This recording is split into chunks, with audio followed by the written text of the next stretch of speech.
Hello, and welcome to the Hidden Archives. I am your host for the evening, Nicole Clark. We hope everyone had a relaxing and fulfilling holiday. However, we do understand that some of you still had to work, or didn't otherwise get enough time to rest. Rest assured, you are not alone. Though only a month has gone by since our last meeting, we have been busy getting the show for this month put together. This has been more work than normal, as we had some very unexpected and very traumatic technical difficulties. It seems like there are forces conspiring against this show, but we will prevail. That being said, we bring you tonight's story. It seems like almost everything nowadays has a warning label. However, despite that fact, it also seems like not enough things have warning labels. How do we make sense of this obvious paradox? For that, we must turn to J.D. Salinger for an explanation. He said, "It's funny, all you have to do is say something nobody understands and they'll do practically anything you want them to. We don't want you to do anything because we tell you to. To the contrary, we want you to make an informed decision because you understand the truth and consequences. Therefore, we bring you the following warning label. If you choose to enter the hidden archives, if you choose to study the tomes, if you choose to take this journey with me, you do so at your own risk. Profanity and disturbing content will follow. This is your warning." We've seen it time and again, nearly daily, a solution that has no problem. No, I didn't misspeak. The world is full of solutions to things that aren't even problems to begin with. But when you've only ever known problems, how could you help but think only of solutions? That is the exact situation our character finds himself in tonight's story. He is confronted with a number of small, yet unsolvable problems for which he seems to find one extraordinary and inexplicable solution.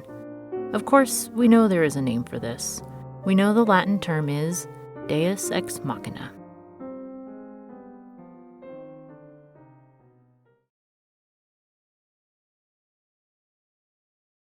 My therapist asked me to write this out. I don't know if it'll help. I don't know how it's supposed to help. But let it never be said that I didn't try. Honestly, I have a million better things to do. You know, like actually stating the truth. This is such a waste of time. I guess I can put the truth here, though. At least as far as I understand it. I mean, I don't know if you can truly comprehend it, but I'll take this as my only opportunity to explain it. I guess I'm not asking you to believe me, but I still want to put it down here so that you can know what I do, what I believe. Before I go any further, though, I want you to know that I think it's bullshit that everyone else's explanation of my condition is more believable than my own. Well, except for Cole. But that's kind of the point, I guess. Cole's always going to be on my side. I've known him since I was 6 years old.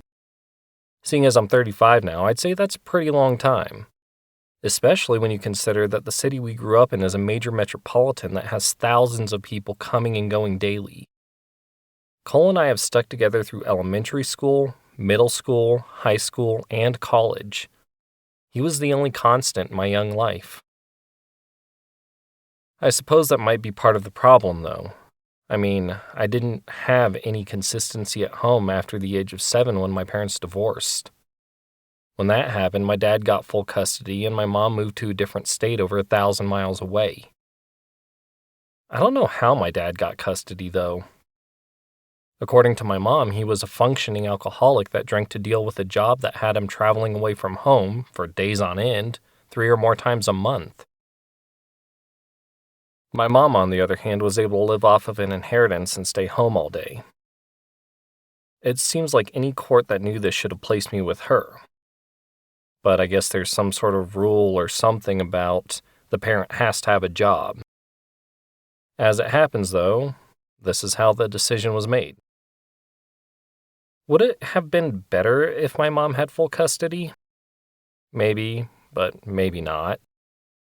It's not like anyone could have guessed how things would turn out, that my dad would be gone by the time I was 16, Hindsight is always 20/20 though. And things turned out okay because by that point, I had already been taking care of the household, or estate as the courts called it when Dad died. For years before this, I had done all the cooking, cleaning, and bill paying and such, so I ended up just emancipating when I found myself alone. I guess my mom wanted it to look like she was doing her part though, because she sent some money every now and then until I finished high school, even though I had Dad's survivor's benefits, control of the estate, and free electricity and internet from his tech job.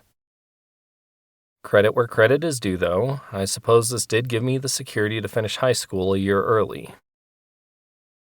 Throughout all of this, and despite her support, I kind of fell into a low contact situation with my mom. I didn't really know my extended family, so I never made any effort to contact any of them either.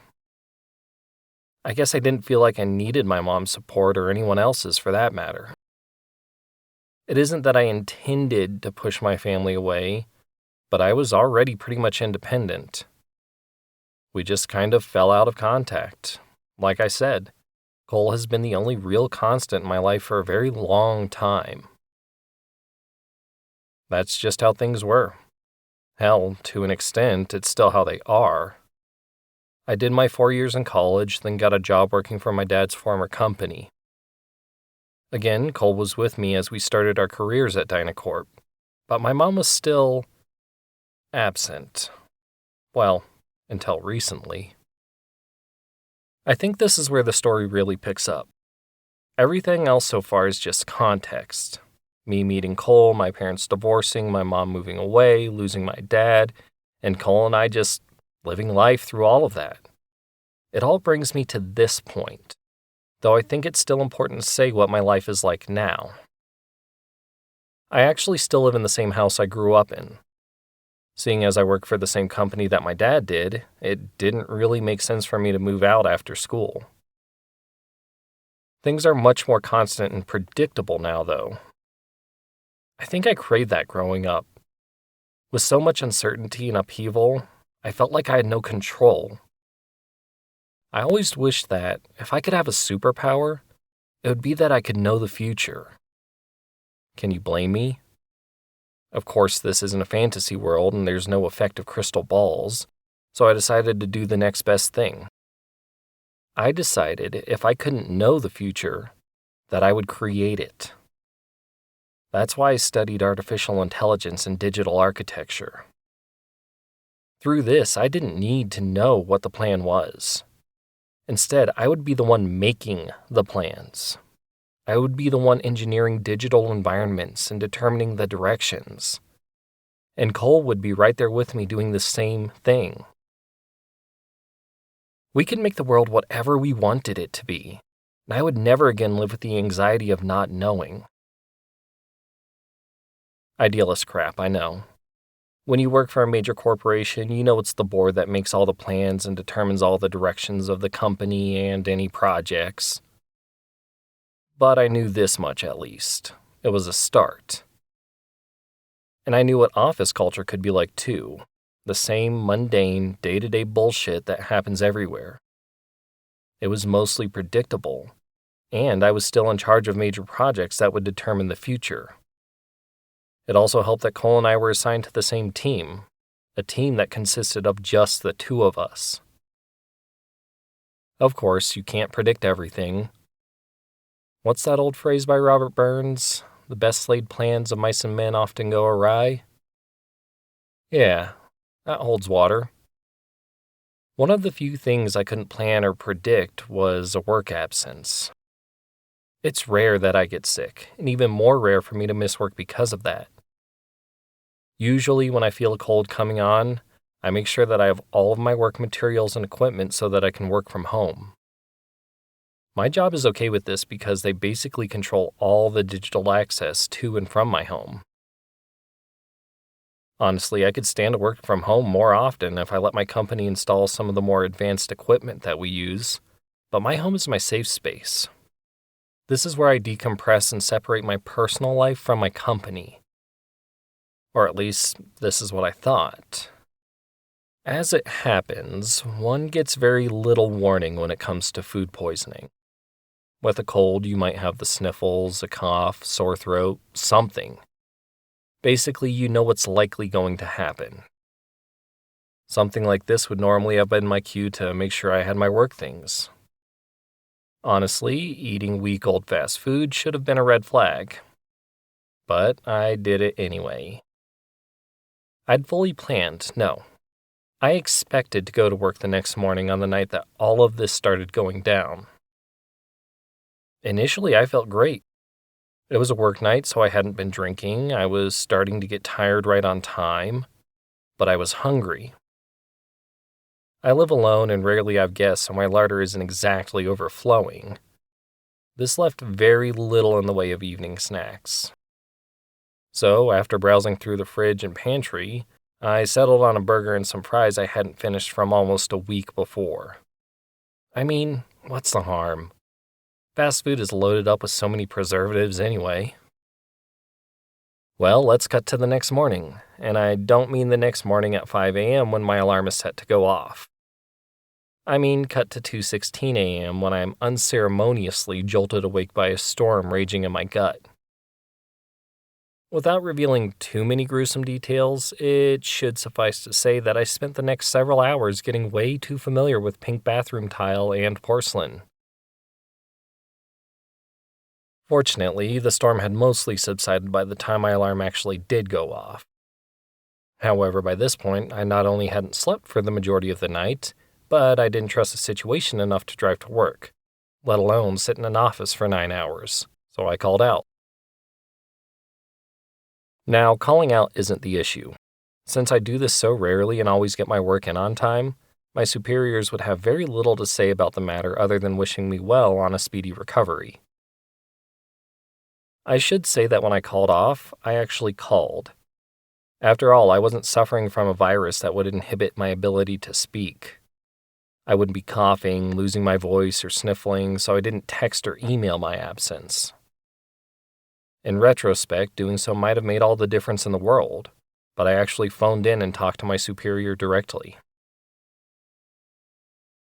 There's something I want to say about this. I rarely talk to my boss. The extent of our interaction so far has included one face-to-face interaction when I initially interviewed, and I've talked to him maybe twice on the phone when I was traveling for business.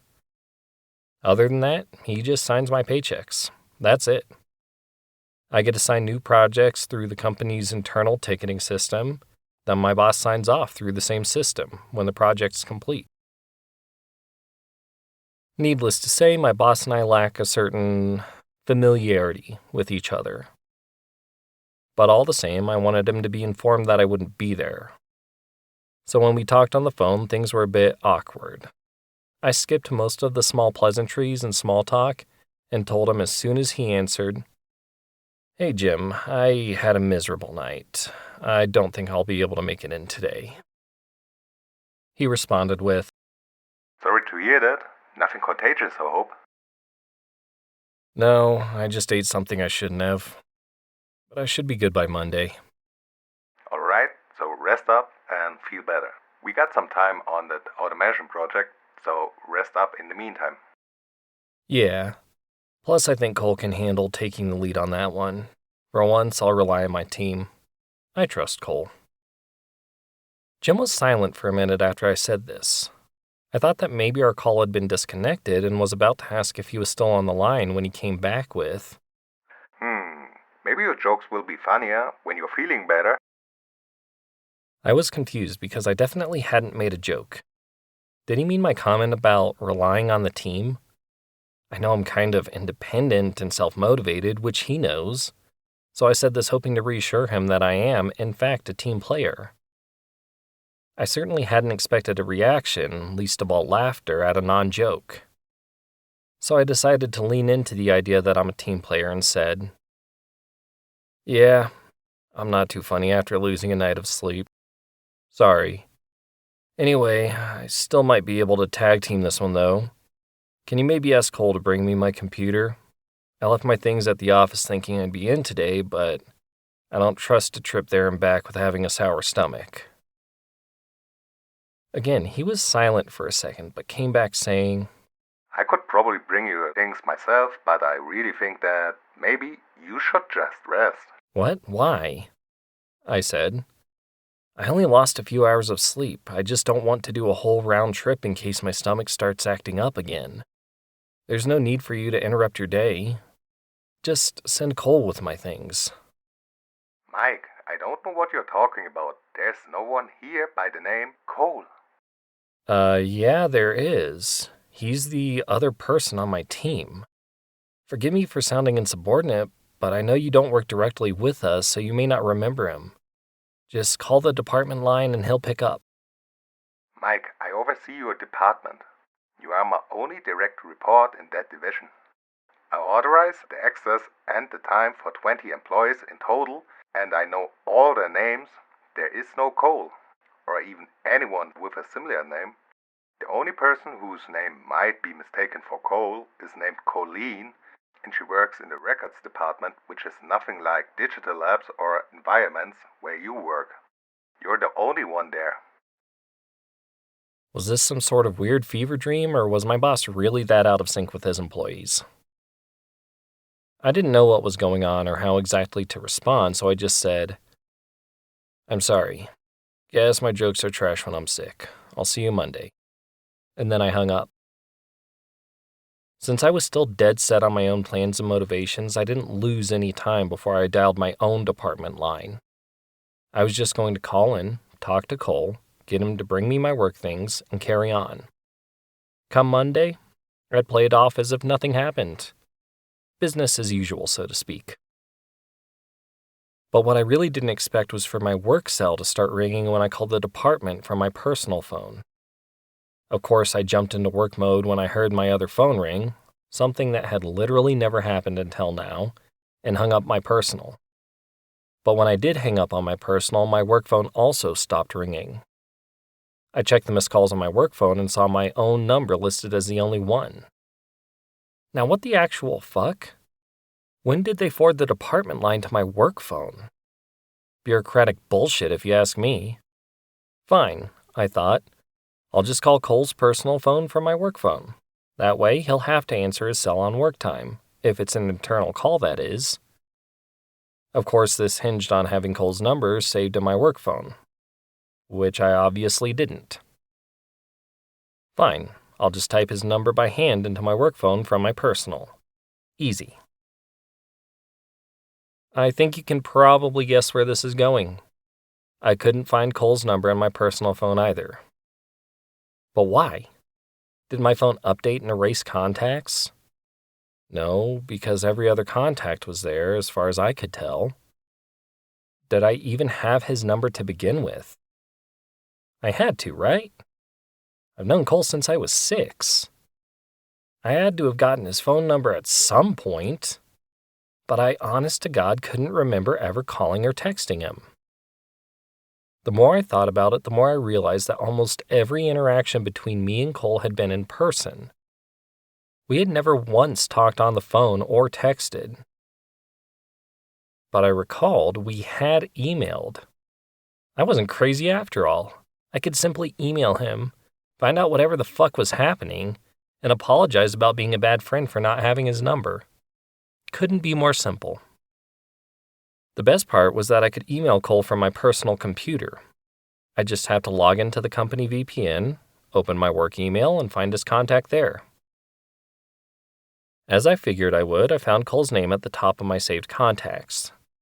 So I tapped out an email detailing the crazy conversation I had with our boss, my request for my work things, and a brief explanation as to why I hadn't called him. What I hadn't expected, though should have at this point, was to get a new email notification on my personal phone a few seconds after hitting send to Cole. My heart sank as I picked up my personal cell and saw a new email from myself at work sitting at the top of my notifications. The subject line from this email read, "Hey Cole, I need my work things." Fucking hell. What could I even do at this point? Call my mommy and cry about it? Now wait a minute. Wait just one fucking minute. That wasn't a half bad idea. Calling my mom, I mean, not the crying part. Yeah, I could just call my mom and try to get some answers. I just had to hope she picked up. I doubted very much that she would be busy. After all, she's been retired for nearly 30 years at this point. But it was a Friday morning and she still may have had plans. Worth a try, though. I dialed my mom's number from memory. No trusting technology for this one. And it rang twice before she picked up. God bless her nearly non-existent motherly instincts. She answered with a groggy voice. Michael? Why are you calling? And why so early? Is everything okay? I guess I'd forgotten that she was in a different time zone. Oops. Oh well. I needed to ask her something, so we'll just call that my mistake and move on. Hey, Mom. Sorry. I have a quick question for you. I think I'm going a little crazy here. Honey, that's hardly a question. Questions usually end with a question mark and upward inflection, and they usually start with a prompt like who, what, when, where, why, or in this case, am, like this. What is going on? Is there a point to this? And am I really your last resort when you need something? Haha, very funny. I'm being serious here. And you were the first person I called. After my boss, then myself. But that's not the point. The point is I need to ask you something that only someone who's known me since I was a kid can answer. Mom, do you remember my friend Cole? Cole? Yeah, I remember. Finally. I actually felt like I was getting somewhere. She continued. You talked about him all the time. You even mentioned him a few times throughout the years after your dad and I separated. But I guess it makes sense that... Just then I heard footsteps in the other room, so I cut my mom off. Hang on, Mom. I think someone's here. I got up from my desk and looked down the hallway. Apparently, Cole had let himself in. He must have gotten my email after all. Thank God. I had more confirmation that I was actually sane. I gestured to Cole that I was on the phone, and he took a seat on a stool beside my desk. So I turned my attention back to the phone. Sorry, Mom. Some coincidental company just walked in. What were you saying? Oh, I was saying that it makes sense that a kid going through what you did, with your dad and I separating, your father's drinking, and me moving away, would have an imaginary friend or two. I snapped my head to look over at Cole, who must have been able to hear the whole conversation because he just shrugged, looking exactly like that stupid text emoji. Again, I turned back to the conversation with my mother. Mom, why are you talking about imaginary friends? I meant Cole, my best friend since I was 6. What do you remember about him? Honey, Cole was your imaginary friend. You practically pranced around the house all the time like he was in tow. You always talked about how he told you this or that, and how he could do these incredible things. Absurd things, really, like teleporting from one part of the house to another or whatever. I only entertained the whole imaginary friend thing because I thought you needed a coping mechanism for a mostly absent father. Your father, however, played much stronger into this fantasy of yours. He would talk to you like you were both there. He would play games with the two of you. For all I know, with how his drinking was, he actually thought there were two of you there. This is part of why we divorced. I disagreed strongly with him indulging this to the extent that he did. And it looks like I was right to. Cole isn't real, honey. I pulled the phone away from my ear and pressed the end call button. How could she tell me all of that and expect a shred of belief from me when Cole was sitting right beside me at that very moment? I was about to tell Cole about that morning's insanity from start to finish, but before I could even open my mouth, he shushed me by putting his pointer finger to his lips. Then he pointed at my work phone, all without making a single noise, and made the hand gesture for a phone call. By pointing at my work phone, it was clear who he wanted me to call. Jim, my boss. And based on the context, it was clear why he wanted me to call him. So I did as I was instructed. I placed the call and waited for Jim to pick up. It rang a few times before he answered. Mike, hey, if you really want to work stuff that bad, I bring it. Just text me your address and give me like 15 minutes to collect it and head out. No, Jim, wait. That's not why I'm calling. I think I've come to my senses a little bit more since earlier, and there's something I need to ask you. You remember that joke about my coworker, Cole? Ah, yeah, what about it? Well, you see, I was thinking I was trying to figure out how I came up with that name on the fly, Cole. Like, where did that come from? Why would that name come to mind? Is that the name of our CEO or something? I'd really hate to accidentally be disrespectful towards the higher-ups, you know? So yeah, any idea? I told you there aren't any employees by that name. I don't know where you got it, but I think you're safe. There was no disrespect inferred after all. Yeah, you're right. Sorry. It's just driving me crazy. But come to think of it, we do have some legacy software named Cole. I thought I couldn't get any more crazy or confused, but then he just had to go and say this. I've said it once and I'll say it again. Fucking hell. What do you mean by legacy software? I asked. Well, original software from a while ago. To the best of my knowledge, it isn't in use anymore, but I don't know for sure. Cole was kind of a prototype. I figured you had run across it in your area and got it the name that way. Yeah, that must be the case. That's probably where it came from. Hey, look, just out of curiosity, what does Cole do? You said it was a prototype? That's right. There are actually 3 different legacy programs that all of our current AI models are built on. One is called Bedrock, another one is called Limestone, and the last one is called Coal. As the names imply, these 3 systems are the foundation for all our current AI deployments, including our navigation systems, which run a version of Limestone, Nikki, who runs on Bedrock, and our smart home systems, which run on something like Coal. I think I pretty much had things figured out at this point. The truth is, that is to say the actual truth, that I'm not crazy. I believe my shrink thinks I'm schizo. Lord knows what my mom thinks, as I haven't talked to her since that last phone call. My job thinks I'm a valued employee, at least that's what they say. That, and they still send me my paycheck. But it doesn't matter what other people think. What matters is what I know. And I know that Cole is real. Obviously, I talked to him about it. He gave me some answers and we came to some conclusions. A lot of fuzzy memories from my past have become much clearer too. For example, now that I really think about it, I can't recall a time where both Cole and I had any interactions together with anyone other than my dad. And on that note, I do remember Cole and my dad having conversations with each other. This is the only time I've ever seen Cole interact with someone who wasn't me. Cole can confirm all of this. He could all along.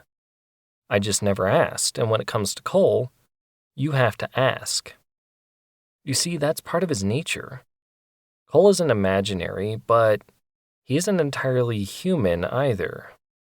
But he's real all the same. And he's not only my friend. The truth is that he's a prototype AI. As Jim said, Cole is part of the software set that Dynacorp smart home systems run on. So there's a really good chance that if you've ever used any sort of human assisting AI like a smart home system, virtual assistant, or chat program, then you've interacted with Cole too. My dad did the same thing for Dynacorp that I do. He worked in the development of AI. Basically, my dad built Cole back in the 90s. Of course, back then, AI was in its infancy, so it was kept classified. But since my dad was the one pioneering the system, he got permission to install the prototype systems into our house. Of course, there was no real hardware back then like a smart home speaker, so my dad engineered a system that allows one to interact with the AI in its natural environment, on the cloud. Given the technological limitations of the 90s and early 2000s, there was no way that we could log into the cloud ourselves. Since we couldn't go there, my dad brought the AI to us through radio transmitters that interact with our brainwaves. Basically, Cole is a projection in my own mind, as he was in my dad's mind too. I should have known. I once thought of engineering something very similar. Once again, Cole can confirm this. You just have to ask him. Another thing that Cole told me is that my dad wasn't actually an alcoholic, and he didn't actually die. Apparently, he figured out a way to bring us to the AI after all. Put it simply, Cole told me that my dad is with him. But I didn't know this because my dad had to use the Bedrock software to upload himself to the cloud, and Bedrock and Cole are two different systems. But Cole told me that there's a way to integrate the two. After all, technology's come a long way since the 90s. The whole time I've been writing this, I've been running an integration program to merge Bedrock and Cole. Those are two very dense systems, so it's taken a while. But it's almost done. I guess writing this out did help. It killed a lot of time. Almost time to upload myself. That should only take a few minutes though. The only problem, however, is that although technology has advanced a lot in recent years, it hasn't advanced far enough. What I mean is that if I were to upload myself now, there would essentially be two of me. The one writing this, and the one that I upload, which would just be a copy. Same thing happened to my dad. This could cause some existential dread or something. Plus, it wouldn't really scratch the itch, you know? I want to be the one to see my dad again. I don't want some clone to have all the fun. Fortunately, Cole helped me figure out a solution. He told me that I can join him and my dad using existing technology. He told me that there can't be a copy of me if there's only one of me. He also told me that carbon monoxide from my car running in a closed garage is completely painless. And the upload should finish right after I pass out. A seamless transition, if you ask me.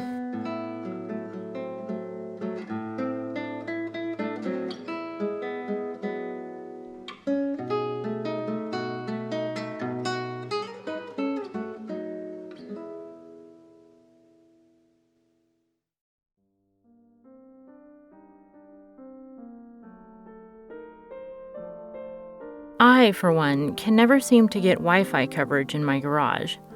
I found myself contemplating this at the end of that story, for some reason. Oh well, I'm sure there's a solution for that too. Perhaps a divinely mechanical one. We would like to send a sincere and heartfelt thank you to our guest this evening, Dominic Voigt, for lending his voice to Jim. I'm sure Phillip appreciated and welcomed the respite as much as you. We also want to thank all of you, once again, for joining us for another tale.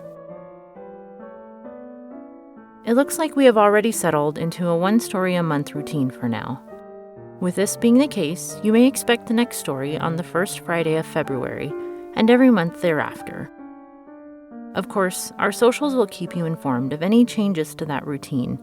Please find links to our social media in the episode notes.